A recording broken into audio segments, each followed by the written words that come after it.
Following is the lecture that begins on page 34 in your lecture manual.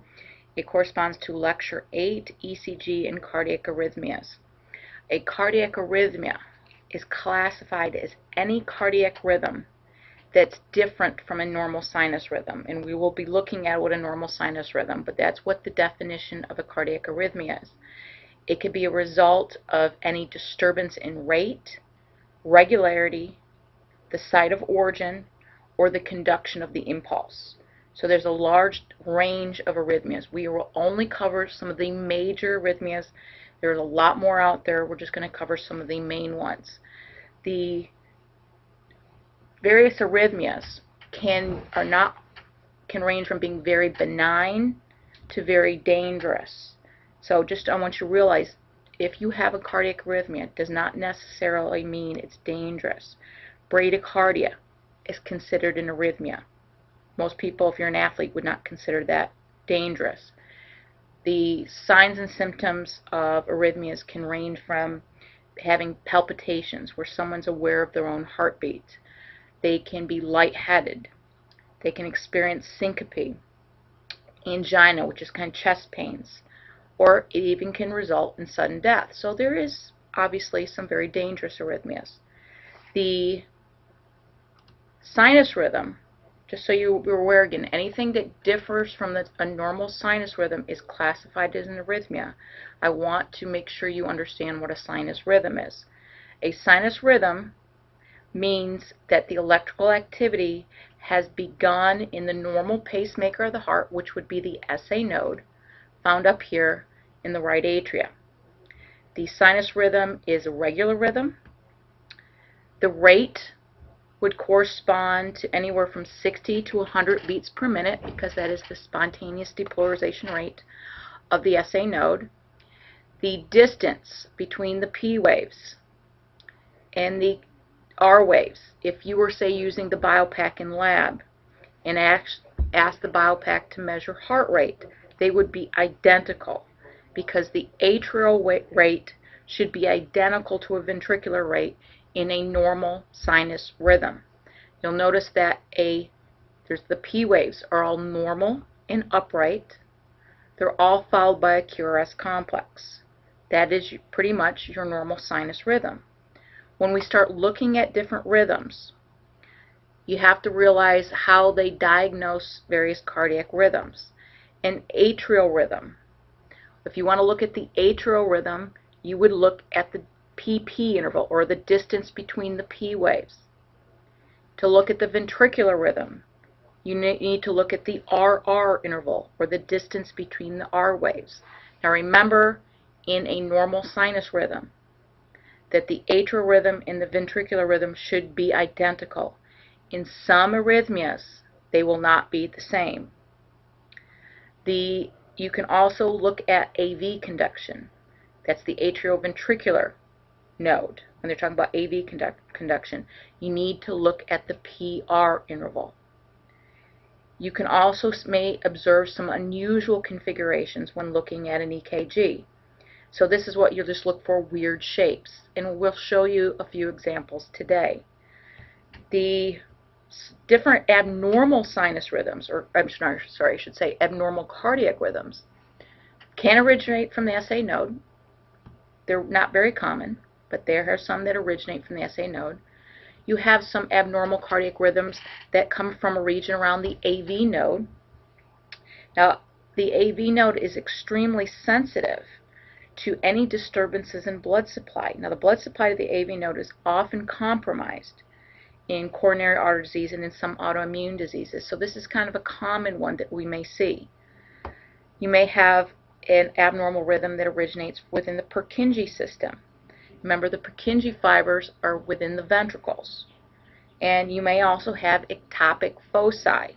Foci would be plural, focus is a singular. Now what that means is you have the impulse originating from muscle that's not part of the conduction system. It's a site of irritation that spontaneously depolarizes and then overrides the normal conduction pathway.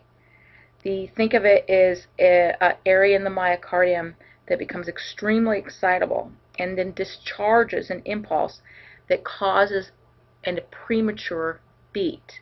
Think of it, why would they call it ectopic focus? Some of you may have heard of an ectopic pregnancy. An ectopic pregnancy is a pregnancy that originates from a site where it's not normally supposed to be. They're supposed to be in the uterus, but you can have a pregnancy within the fallopian tube. That would constitute an ectopic pregnancy. So here you have an impulse that originates from somewhere it's not normally supposed to originate from. And we'll go over this a little bit later, a little bit more with the ectopic foci. Now the cardiac arrhythmias, a number of different things. You can read, you have them in your notes, the various things that can cause cardiac arrhythmias. But I just want to add some, which kind of would be part of what you're seeing here, is that, and you don't really need to write all these down, but just so you know, there's so many different things that can lead to an arrhythmia. Hypoxia, that's insufficient blood flow or oxygen, which usually results from ischemia.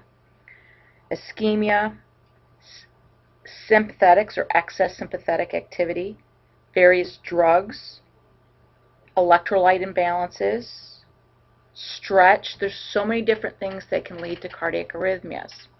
And I'll mention some more when I talk about a arrhythmia that's very common, especially in Parker students, or students in general, when we talk about premature contractions, and we'll talk about what kind of usually is what sets them off in a little bit. So we're going to first start with the sinus rhythms that originate from the SA node. So you'll notice that they all are preceded by sinus. Sinus tachycardia, sinus bradycardia, and sinus arrhythmias. Okay, so we're going to do sinus tachycardia and bradycardia first. So the pacemaker is the SA node. That's why they call it the sinus tachycardia. Impulse originates from the SA node. The rate, though, you already knew the definition of tachycardia from one of our first lectures with me, was that tachycardia is a heart rate greater than 100 beats per minute. So if you're measuring the distance between the R waves using, again, the BioPAC computer, the BioPAC computer would say, hey, this heart rate is greater than 100 beats per minute. It's very regular. It's always pretty much going to be 100, 100, 100 across the board. The causes of tachycardia: temperature, increased temperature. Think again of how fever results in increased heart rate. Sympathetics: when you're exercising, you're in sympathetic mode. If you're under stress, that will do it. Consuming a little bit too much caffeine, that will do it. Some toxic conditions, a number of different things can lead to tachycardia. And again, this is considered an arrhythmia, even though it's like, well, this happens all the time. It differs from the normal sinus rhythm because the rate is not between 60 and 100 beats per minute. The next one is sinus bradycardia. Still have the same pacemaker, SA node. The rate, because bradycardia is defined as a heart rate less than 60 beats per minute, so that would be the rate. It is a regular rhythm again. The causes: parasympathetics, increased vagal activity. Remember, rest and digest. Athletic conditioning. A lot of athletes have heart rates way less than 60 beats per minute. Obviously, if you're sleeping, you're lying down, heart rates are usually low, so that could lead to sinus bradycardia. Not necessarily is bradycardia a bad thing. Where it is, clinical features of where if the heart rate's too low to maintain cardiac output, you may see these people saying they get dizzy, they may pass out, their blood pressure drops. Now if there's a person who's not an athlete and their heart rate's less than 40 beats per minute, they need to be concerned about it. The SA node may not be functioning properly, may not be enough to maintain this person's cardiac output. The last one, or ones, there's two, that are sinus arrhythmias. What they have in common is that the rhythm, it's an irregular rhythm, or irregular rhythms. The rate, though, because it originates from the SA node, is between 60 and 100 beats per minute. There's a normal P wave because it originates from the SA node. P wave is what you see when the atrial muscle depolarizes. SA node fires normally, you're going to have normal depolarization of the atria. So the P wave is normal and upright. Now the two sinus arrhythmias that we're going to look at, first one is called a respiratory sinus rhythm. This one I've already seen in someone in lab. This is not something to be concerned about. This is a normal variant. A respiratory sinus rhythm is where you would see, and it's hard with these to get a good strip, is you would see a period where you would have like big distance between the R waves, and then all of a sudden you start seeing it getting a little bit closer together, and it kind of, there's a pattern to it with a respiratory sinus arrhythmia. When the person inhales, their heart rate speeds up, so you'll see the distance between the R waves are a little bit smaller, and that'll be consistent, and then as they exhale, the heart rate slows down, and then you'll see the distance between the R waves increase. Now this one here is not a really good example of a respiratory sinus rhythm, because you'd see close, close, close, long, long, long, close, close, close, long, long, long, kind of with the breathing. It's kind of, some people would say there's a fairly regular irregularity with it, because it's like narrow, narrow, narrow, wide, wide, wide, narrow, narrow, narrow, wide, wide, wide. It goes with the breathing. The reason why the breathing affects the heart, does it with all of us, is when you inhale, you increase more blood to the right side of your heart. That causes atrial stretch, which increases heart rate. People where it's very obvious is their P cells are much more sensitive to the stretch. There's nothing to be concerned about if you have this. Completely normal variant. A non-respiratory sinus rhythm, this is, there's no pattern at all. This one would be a good example. You can see wide, you see narrow, you see wide. It's all over the place. This could be caused by medications, heart disease, irritation of the heart. So this one is not considered a normal variant. So obviously they would have to address a non-respiratory sinus rhythm. The other ones that we're going to be looking at are rhythms that originate from impulse conduction blocks. I am not going to do bundle branch blocks again because I've already covered it in the previous lecture. I'm going to discuss the Atrioventricular blocks, otherwise known as the AV blocks. Now the causes of AV blocks usually is ischemia, insufficient blood flow to meet the metabolic demands of the tissue. But it also can result from a previous myocardial infarction where there's some scar tissue present. Viruses can do it, but it also can be present at birth. I've seen a number of people with AV blocks that have come through Parker, and usually fairly young people, most likely they were present at birth. Now there's three types, a first, second, and third degree AV block. The first two are classified as incomplete blocks. What they mean by an incomplete block. An incomplete block means that the impulse will eventually go from the atria to the ventricles. It just may be slowed at some point in time, or it may just not go at one time, but eventually the impulse eventually makes it through to the ventricles. In a complete AV block, the impulse does not go to the ventricles at all. So that is a complete block. The first type is the most benign of all the blocks. The first degree AV block, it's incomplete. The AV node, for some reason, this AV node is going to hold the impulse that originated from the sinus a little bit longer than normal before the conduction gets to the ventricle. Somehow it's slower than even normally that it is. But eventually the impulse is conducted. Once it makes its way down here to the ventricles, it's going to be proceed in a normal fashion, proceed how it goes to the normal cardiac conduction system. So what you're going to see, if you measure the P interval, which again, beginning of the P wave to the beginning of the QRS complex. Now this person has a QRS, so it's right before it leaves baseline. That's your PR interval. Remember, they call it a PR interval because some people don't have a Q wave, so they go to the beginning of the R wave. If you measure the PR interval, the duration is greater than 0.21 seconds. That is a first-degree AV block.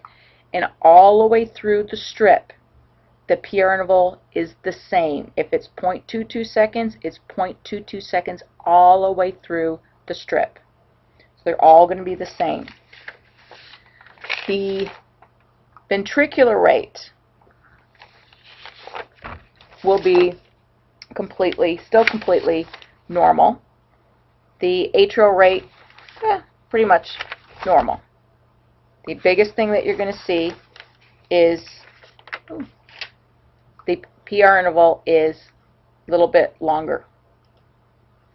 With a second degree AV block, here, the second AV block, it is also an incomplete block. But what you'll notice, there's more than one type of secondary AV block, but with both of them, you'll have at some points in time where the impulse does not get conducted to the ventricles.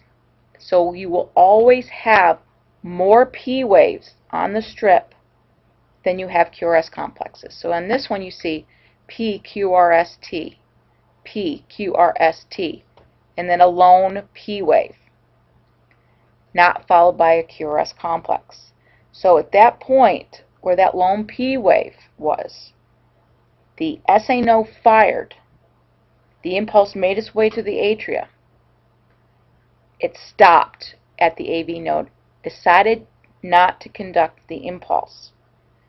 Eventually, SA node fired again. This time it decided to conduct the impulse. So the reason why you don't see a QRS complex after that P wave is that impulse did not make its way to the ventricles, so the ventricles did not depolarize.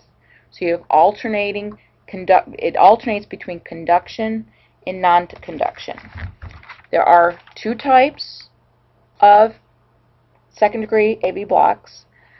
There is one where there is usually kind of a pattern to it, where you see it conducts, it conducts, it conducts, it doesn't. It conducts, it conducts, it conducts, it doesn't. It's kind of like a little bit of a pattern to it. The PR interval with this is actually called a type 2 second degree heart block, or they call it a Mobitz block. The PR interval is constant all the way through. What is going to be irregular is that the distance between the R waves will be irregular. I actually should have said that with, oh, never mind, sorry, had a problem there with that one. The PP interval is regular, but the distance between the R waves is irregular because look at this one there's one that didn't conduct. Okay, that is what we call the type 2 second degree heart block. Okay, so the PR interval is constant through. The PR interval may be prolonged, it may be not, but how it is different from the first degree AV block is that the first degree AV block, you have QRSs or QRS complexes after every P wave. Second degree AV block, you don't. Okay? And the other type of second degree heart block, they call it a Wenckebach second degree heart block, or a type 1 second degree heart block. This one, the PR interval will progressively get longer and longer until you see a P wave not followed by a QRS complex. So you may have a PR interval of 0.22 seconds, the next time it's 0.23, 0.24, and all of a sudden no conduction.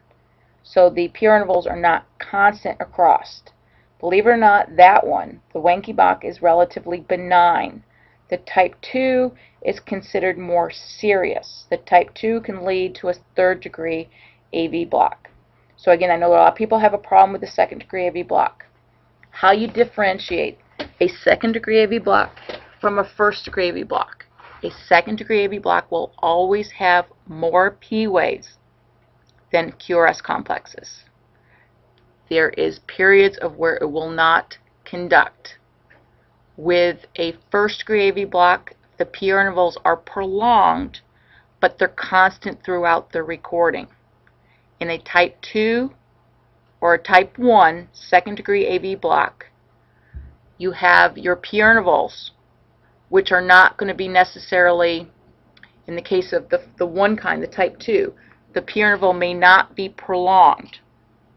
With the type 1 or the Wenke block, that one you will have PR intervals that are longer than normal, but they consistently get longer, and then you have no conduction. Okay? The third degree AV block is by far the most serious of the AV blocks. It is complete. There's absolutely no conduction through the AV node. SA node still does its thing. Doesn't even know AV node's not doing its job. So the P waves are normal. You measure the atrial rate, completely normal range. You get somewhere between 60 and 100 beats per minute. So the atria are doing its thing, but the impulse not making its way to the ventricles. So if a new pacemaker is not set up, your ventricles aren't going to pump any blood. You're going to pass out and eventually going to die. Okay? So you need a new pacemaker. So we're going to look at a third degree, or two types of third degree AV blocks, where the new pacemaker may be in different locations, and the ECGs are going to look quite different from each other. One thing though, third degree AV block, how you're going to differentiate from the other AV blocks is that you will always look for two completely separate rhythms on the EKG. If you measure the distance between the P waves and say you get your 70 beats per minute there, you measure the distance between the R waves, you will not get the same number. It will be completely separated from what you see with the P waves. The ventricles are not synchronized with the atria. So the first type of third degree AV block. Here we have a block that is actually above the AV node. So the impulse comes from the SA node, but it can't get to the AV node. So the new pacemaker will be the AV node, because remember we have P cells in the AV node. That will become our new pacemaker. So with this one, once this becomes the new pacemaker, this will depolarize at its normal depolarization rate. Now for the AV node depolarizes at a slower rate than your SA node. So here the rate's going to be a little bit, the ventricular rate is going to be a little bit slower, and it will be somewhere between, let's see, 40 to 60 beats per minute. Usually more like 50 to 60 beats per minute, where you'd have the ventricles contracting at that rate. Now the QRSs will look perfectly fine. The configuration, their shape looks okay, because once the impulse has originated in the AV node, it's going to follow the normal conduction pathway down through the ventricles. So the QRS configurations look fine. But you'll notice that if you kind of take out a piece of paper and measure the distance between the P waves, cross the recording, they're consistent. Then you look at the distance between the QRS complexes. They're not the same as with the P waves, slightly longer. So the ventricles are depolarizing and then therefore contracting at a slower rate than the atria. So you notice two separate rhythms. Now the other type of third degree AV block, the impulse block, instead of being up here above the AV node, it's going to originate within or below the AV node, where then the AV node will not be the new pacemaker. So again, the impulse originates from the SA node, does its thing, so you'll see P waves on the recording, that's doing its own thing. Now here, the new pacemaker is going to be somewhere within the Purkinje system, within those Purkinje fibers. Now the Purkinje fibers are very unreliable. They also depolarize at a much slower rate. So here, the Purkinje fibers will be the rate that you're going to see for the ventricular rate is going to be really slow. It can be less than 40 beats per minute. In some cases, it can go down to 20 beats per minute. In some cases, I say even less. But trust me, if you have a ventricular rate of 15 to 20 beats per minute, you will not be conscious. Okay?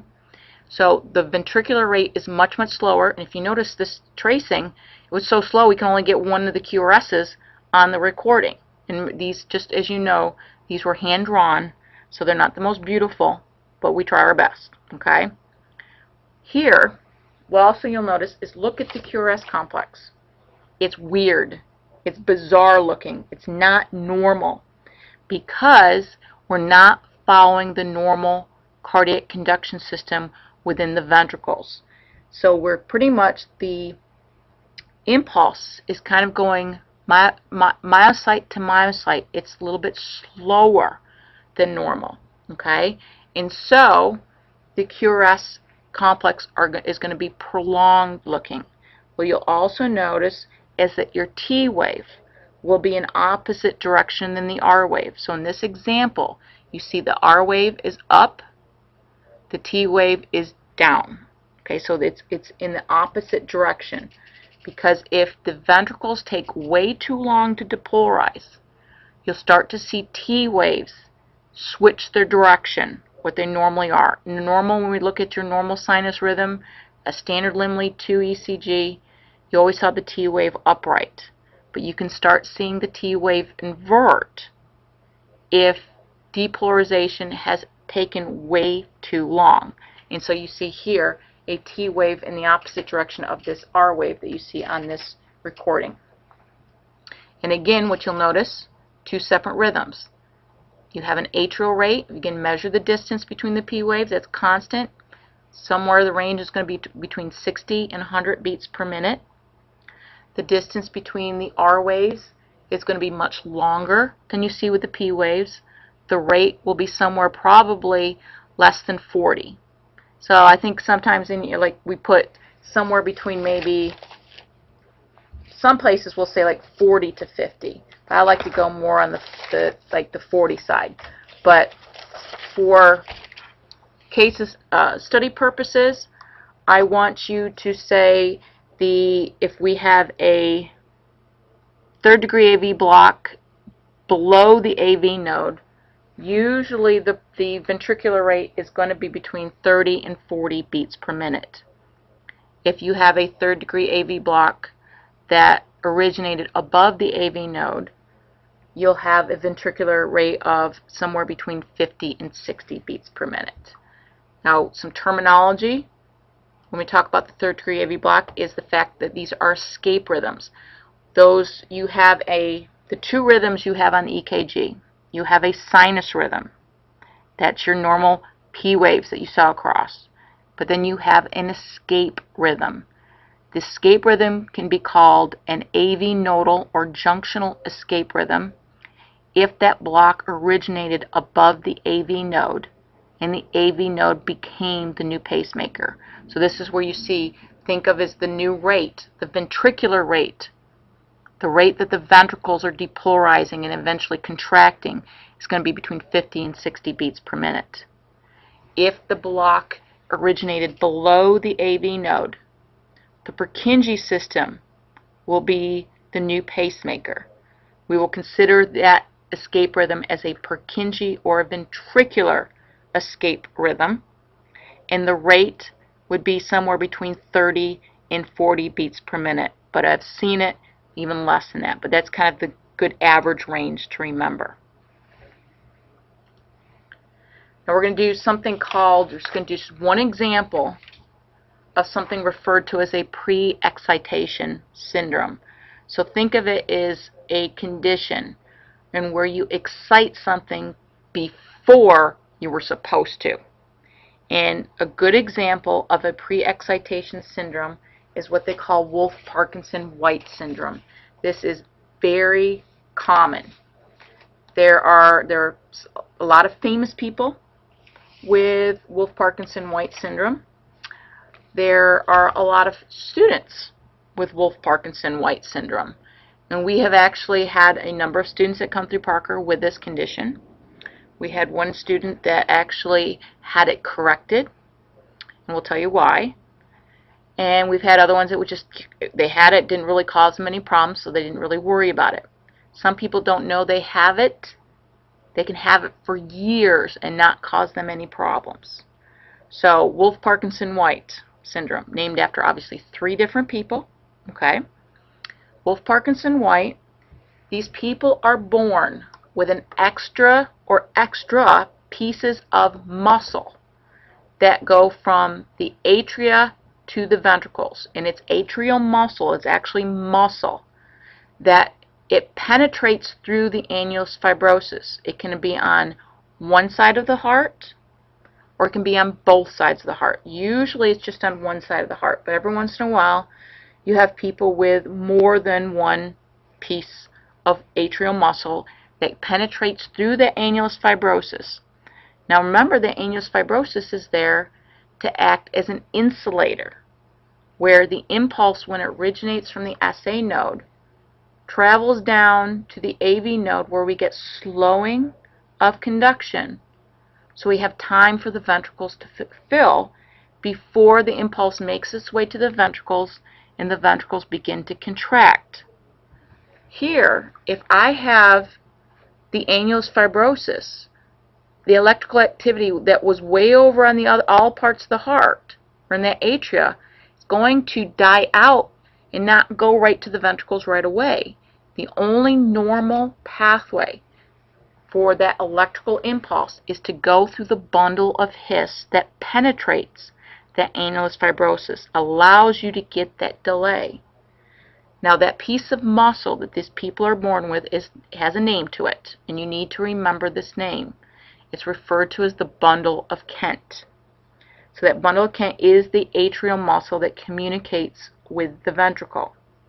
Now what's going to happen is, this is the reason why they call it a pre-excitation syndrome, is you have premature excitation of the muscle, the ventricular muscle, on the side where the bundle of Kent is. So on your picture, you see on the right side of the heart, anatomical right, that bundle of Kent is going from the right atria directly to the right ventricle. So you got some electrical activity that's going to go down and start to depolarize that right ventricle a little bit sooner than the other parts of the heart or the ventricle.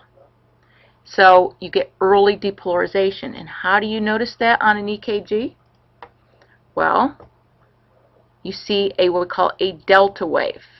And you see kind of that little blue line that kind of slopes up. If you kind of draw in there, you can kind of make it look like a triangle. That is the Greek letter delta. So the delta wave represents that abnormal impulse conduction from the atria to the ventricle. It represents early depolarization of the ventricle. And what happens is, as a result, the QRS duration is prolonged because you've got the presence of that delta wave. So it's a little earlier depolarization of the ventricles. But what's even more important is that your PR interval is shorter than normal. Remember, the PR interval is the amount of time it takes for the electrical impulse to go from the SA node to the ventricles. Normally, it's about 0.12 to 0.21 seconds. With someone with Wolff-Parkinson-White, it's going to be less because that impulse made its way to the ventricles sooner because you didn't get that delay like you should. Instead, you get some early depolarization of the ventricles on that one side of the heart. Eventually, the impulse that made its way to the AV node, that's all going to go through in the normal fashion, and then the rest of the muscle will be depolarized. So what are things you need to remember with Wolff-Parkinson-White? bundle of Kent. It's an abnormal piece of muscle that causes early depolarization of the ventricle or ventricles, depending on how many bundle of Kents that you have. On an EKG, you will have a shortened PR interval. The QRS will be prolonged because of the presence of a delta wave. You may also, with people with Wolff-Parkinson-White, have an axis deviation. If you have that bundle of Kent on the right side of the heart, that person will have a left axis deviation. This is why. Remember, when we go up, the axis deviations are kind of hard to kind of get through people's minds, but this, again, I want you to kind of associate an axis deviation with, you will get an axis deviation on the side of the heart in which the muscle took longer to depolarize. So that average direction of depolarization is going to be a little bit longer on the side of the heart that took a little bit longer. Well, with people with Wolff-Parkinson-White, the side of the heart that has the bundle of Kent, that's depolarizing sooner. So the other side of the heart, relative to that, are going to be depolarizing a little bit later. And so that vector gets shifted in the direction of that part of the heart that did not have the bundle of Kent. So if I have a bundle of Kent on the right side of the heart, you will have a left axis deviation. If you have a bundle of Kent on the left side of the heart, you could have a right axis deviation. If you have both sides of the heart, you might have normal. And I'm not saying everybody with Wolff-Parkinson-White has an abnormal mean electrical axis, but you can see that with some people with Wolff-Parkinson-White. Now, what also happens with Wolff-Parkinson-White, which creates some problems, is that extra piece of muscle provides an accessory pathway where the impulse can go down through the muscle and come back up through that muscle, back up into the atria. It can create some weird abnormal arrhythmias. They can have paroxysmal supraventricular tachycardia. That means experiencing tachycardia that's of sudden onset, originates up in the atria. Supraventricular means above the ventricles, where their heart just races. It can lead to atrial fibrillation, which could lead to ventricular fibrillation. Oftentimes they try to manage it. If these people have abnormal arrhythmias, they try to manage them with drugs. That doesn't work. Oftentimes they'll go and remove the tissue using laser or radiofrequency ablation. But that takes a very special surgeon to do it, but it can be done. One of the students that we had at Parker, he had Wolff-Parkinson-White, and it did cause him significant. He was a professional golfer. Caused him enough problems that he had the surgery and had it fixed. So if we took him into lab and ran an EKG on him, we wouldn't see the EKG that you saw above because he no longer has that extra piece of muscle. So you would not see the delta wave or the shortened PR interval. If we had seen it before he had the surgery, yes, you would have picked it up.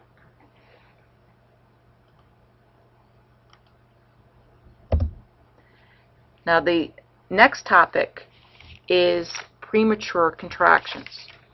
We're only going to really show you one. When I see you in class, I'll show you another example. The premature contractions, what's common with all premature contractions is that you have a contraction that came prematurely. I mean, obviously that's kind of a stupid way to explain it. But you can have premature contractions that are ventricular. We call them premature ventricular contractions. You can have premature atrial contractions. You can have premature AV nodal contractions. They're all a little bit different as where the impulse has originated. But they all have in common is one, they originate from an ectopic focus. So remember, ectopic focus is an area that becomes excitable, spontaneously depolarizes, and decides to fire. in your picture you have this big, you see on the slide, a big red dot, looks like a big cockroach, but that's my ectopic focus that decided to fire and send an impulse through the ventricles before the normal time is supposed to come. The compensatory pauses are usually associated with premature contractions, and I have tried to show this to you on the recording that you see, which was actually a recording taken from someone in lab. They were having a consistent premature contractions, and what you'll see is I have tried to demonstrate by putting dark lines as the compensatory pause. Is after you have the contraction, there's a little bit of pause, and then you kind of get your normal thing again. You get the abnormal contraction, there's a little bit of pause, and you see things kind of normal again. The reason for a compensatory pause, they believe, is when that premature contraction came up or originated, it messed up the membrane potentials. So you have to wait to get that membrane potential back to threshold. So it took a little bit longer to get back to its normal threshold. You also, if you're taking that patient's pulse, you would probably feel like bump, bump, bump, nothing, or really weak. Bump, bump, bump, nothing, or real weak. It depends on how consistent those premature contractions are. If you were taking their apical pulse, use the stethoscope and you listen at the apex of the heart, and the apical pulse should be identical to your radial pulse. They should be identical. But if someone has a premature contraction, you'll have what they call a pulse deficit. So a pulse deficit is when the radial pulse is less than the apical pulse. That is your definition of a pulse deficit. The reason why you have a pulse deficit is when you're feeling that person's pulse, what you're feeling is that pressure wave that got created when all that blood left the ventricle, went into the aorta. The aorta stretched out and then recoiled, propelling that blood distally, but also sent a pressure wave down to, you can feel it at your wrist when you're taking the radial pulse. And how strong that feels is going to be determined by how much blood left the heart. If you've got more blood leaving the heart, you're going to have a little more stronger recoil, a little bit greater pressure wave, you're going to feel a stronger pulse. But if there's not as much blood leaving, it's going to be a little bit of weaker pulse. And so if you have a premature contraction, you probably did not allow the ventricles enough time to fill. So not as much blood is leaving, and so that pressure wave might not be as strong. And so you may not feel that pulse, even though there's blood coming down there. So you may not feel it, so you will have what we call a pulse deficit.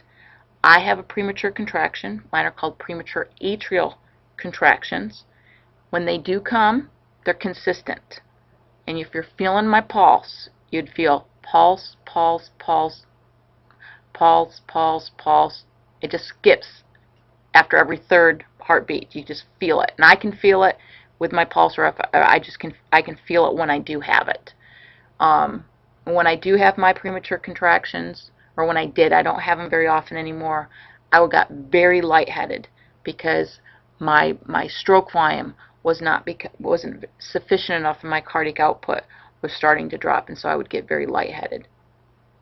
Now, the premature ventricular contractions are the ones that we put in your manual because they're very, very common.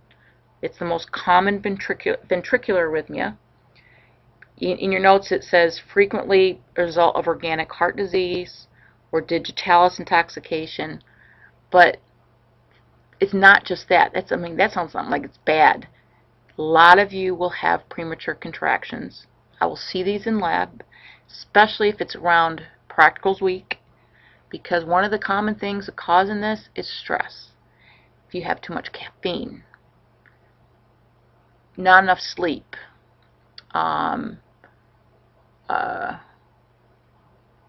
yeah, pretty much caffeine, not enough sleep, too much stress. Those are the biggest things for premature contractions. So if you have a lot of these, first thing the doctor's going to tell you, stop drinking the soda.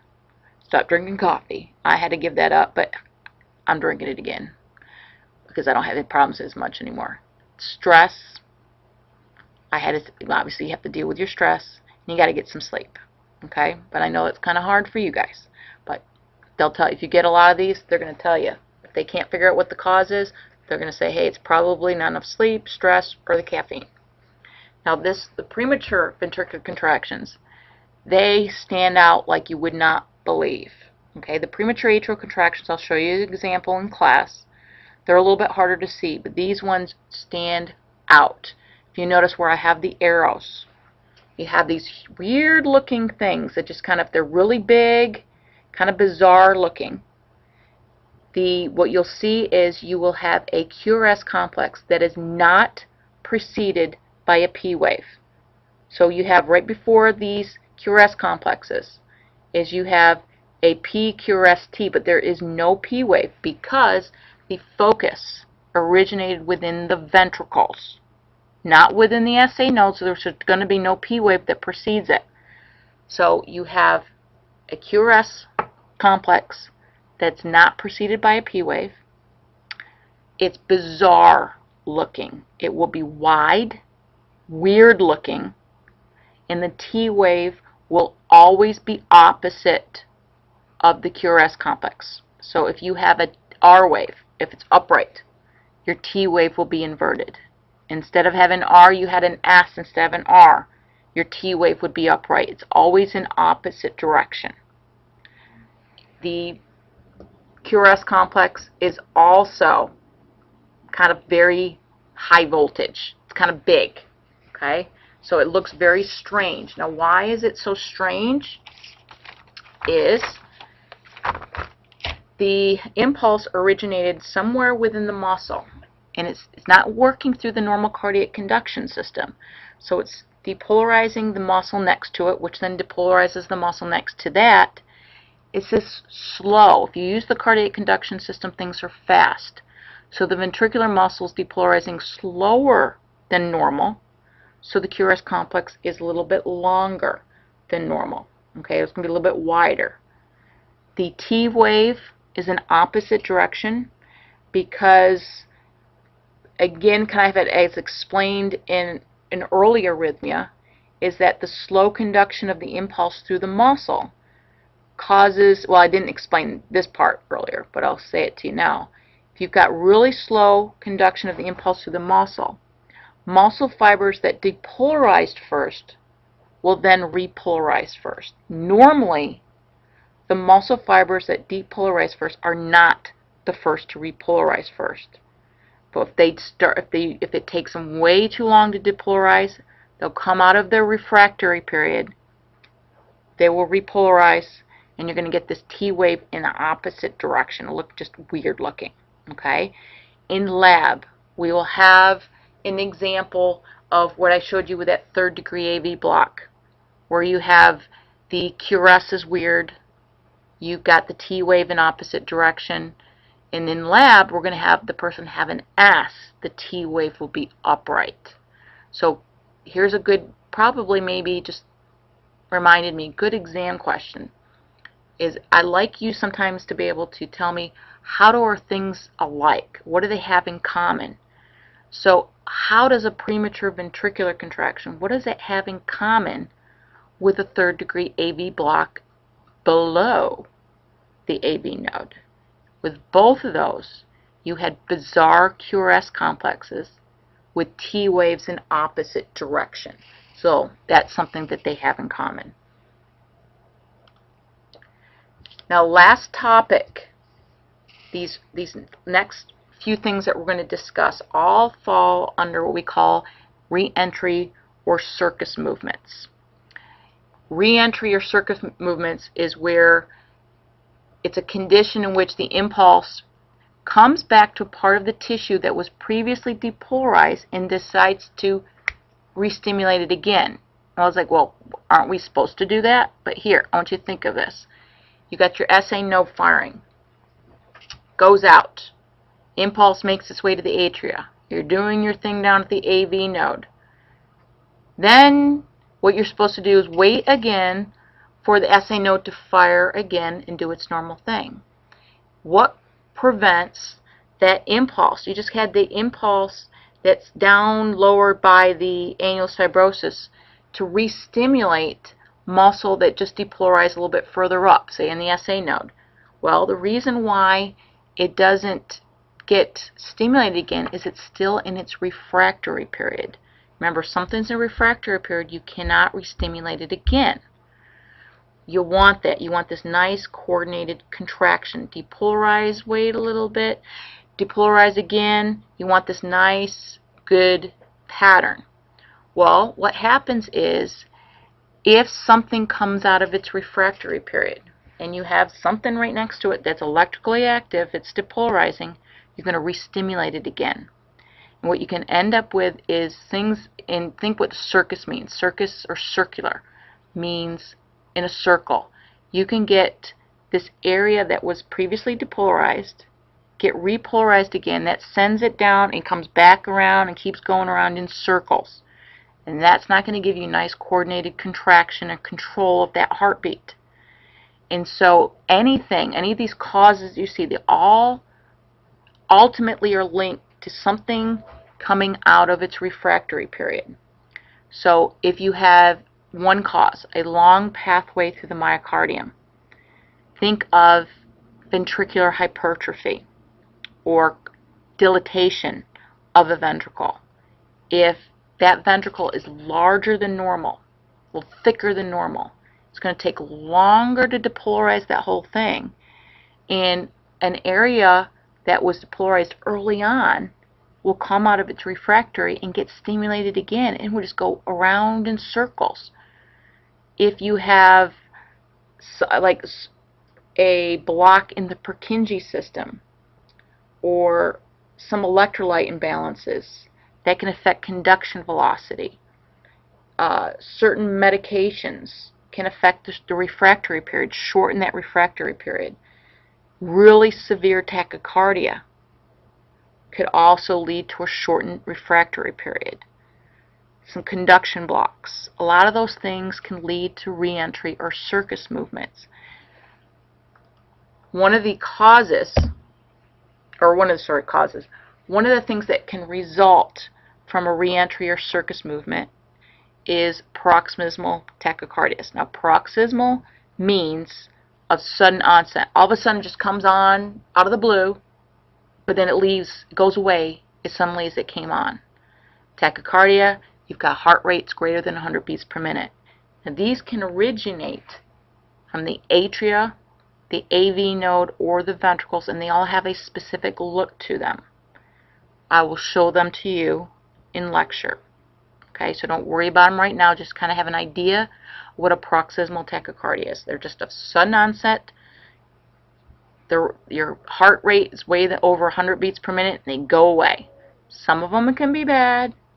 Some of them may not be as bad as others. Okay, sometimes they can be pretty bad. Probably the most serious would be a paroxysmal ventricular tachycardia, because this could lead to ventricular fibrillation. That's one is considered to be the most significant. In lecture, when I see you, I will show you kind of what it looks like.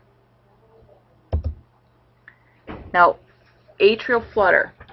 Atrial flutter can be a result from reentry or circus movements. What you'll see with atrial flutters, they call them flutter waves. Some people call them sawtooth waves. They're not P waves. You see these flutter waves, and then periodically through them you'll see normal QRSs. Okay? The flutter waves can range from, you can get like maybe 300 flutter waves in a minute. Now, the reason why you can have a lot, like 300 flutter waves in a minute, is that the atrial refractory period is shorter than ventricular refractory period. So you can get atrial rates much higher than you can have with the ventricles. Now, the ventricles will have, you'll see the ventricles periodically disperse through it. They say sometimes it's like a 2-to-1 or 3-to-1 pattern that you get the ventricles beat for every 2 or 3 flutter waves. Now, what protects the ventricles from all this electrical impulse originating from the atria, from getting down to the ventricles, is you do have that delay, the AV nodal delay. You got the anus fibrosis, so it does provide a little bit of protection to those ventricles. Now, atrial flutter is not as serious as if you see, well, ventricular flutter. I purposely did not put a picture of ventricular flutter because it doesn't last very long. It usually leads to VFib. But atrial flutter and fibrillation are not considered as serious as in the ventricles. It's usually seen often in elderly people, people in their 70s and 80s. You see it sometimes often people with some of the valvular defects like mitral or tricuspid disease. As a result of having that disease for so long, they had atrial hypertrophy. And one of the results of atrial hypertrophy, that's a long pathway through the myocardium that could lead to that reentry or circus movement. And you see I have it drawn in the little picture. You see that going around in little circles. So the atrial flutter, though, can also result from ectopic focus, and that's what I had drawn in your picture, the little red dot that looked in like a cockroach. So atrial flutter, though, can be because of a result of hypertrophy or maybe some ectopic foci in there. The biggest problem, or what the biggest issue with atrial flutter, is that the risk of blood clots and stroke are higher because the atria are not pumping like they should. The blood is going to stay stagnant in that, because I mean it's not coordinated pumping, and so blood stays stagnant. It's not flowing. Stagnant blood tends to clot. So they usually will treat people with atrial flutter or even fibrillation with some sort of thin blood clot, things to prevent blood clots. Now, atrial fib, I'm not showing you a picture of atrial fibrillation, but with atrial fibrillation, what you're going to see is you're not going to see any P waves. You won't see flutter waves. You're just not going to see any P waves, but you're going to see your QRSTs on the EKG, but the rate just will be irregular with that. The atrial fibrillation, again, the atria are not pumping like they should. Biggest problem, again, is the risk of blood clots. It's not as, but atrial fibrillation, the atria are now useless as your primer pumps. So people with atrial fibrillation aren't going to be running marathons. Okay, so that's probably, you're not going to be seeing that. It's not as lethal as the last example, is your ventricular fibrillation. You notice with the ventricular fibrillation, the ECG is bizarre. There are no waveforms. It's just random electrical activity. Pretty low voltage, just random electrical activity. Absolutely no waveforms. If someone's in ventricular fibrillation, usually they're going to be unconscious within about 5 seconds because the ventricles are not pumping anymore. They're not effective pumps. Not enough blood leaving the heart. Cardiac output goes down. Blood pressure goes down. Not enough oxygen to the brain. They'll be unconscious within 5 seconds. They're not, this isn't fixed. Within about a minute, minute and a half, they will not survive. So what is the treatment for VFib? You get the defibrillator out. So the defibrillator sends an impulse through the muscle fibers that throws the muscle fibers into refractory state. It's going to halt the heart's electrical activity for about maybe 3 to 5 seconds. If it's successful, the SA node will hopefully begin to fire again in a normal rhythm, and everything will kind of keep going. Obviously, this doesn't work all the time. Ventricular fibrillation can be a result of multiple ectopic foci, which I have in the picture, that decided just to fire, and this ends up being chaotic. Or they could be a result of hypertrophy. That can happen too. So a number of different things can lead to VFib. Medications, toxins, coronary artery disease, not getting enough oxygen to the muscle. So there could be a lot of different things that lead to ventricular fibrillation. This is considered a lethal arrhythmia. You cannot survive for any period of time with ventricular fibrillation. All the other arrhythmias that I gave you are not necessarily lethal. You can survive for plenty amounts of time with a lot of them, but with VFib, if it's not fixed fairly quickly, it is lethal. Now the very last thing would be, obviously I don't have a picture on it, is cardiac arrest. This is kind of like we saw, cardiac arrest is clinical death. This is where they define as cardiac arrest is the abrupt cessation of the normal circulation of blood due to failure of the heart to contract effectively. With cardiac arrest, they will lack a carotid pulse. You go, listen, put your hand right where the carotid is, they will not have a pulse. Cardiac arrest is not necessarily where your heart goes flatline. Okay, so people always think, oh, flatline on the EKG, cardiac arrest. You can have cardiac arrest and not be flatlined. Okay, so cardiac arrest is kind of like clinical death. So it's just the heart's not pumping effectively enough. Circulation of blood is not normal. Obviously, cardiac arrest can lead, or VFib can lead to cardiac arrest, though.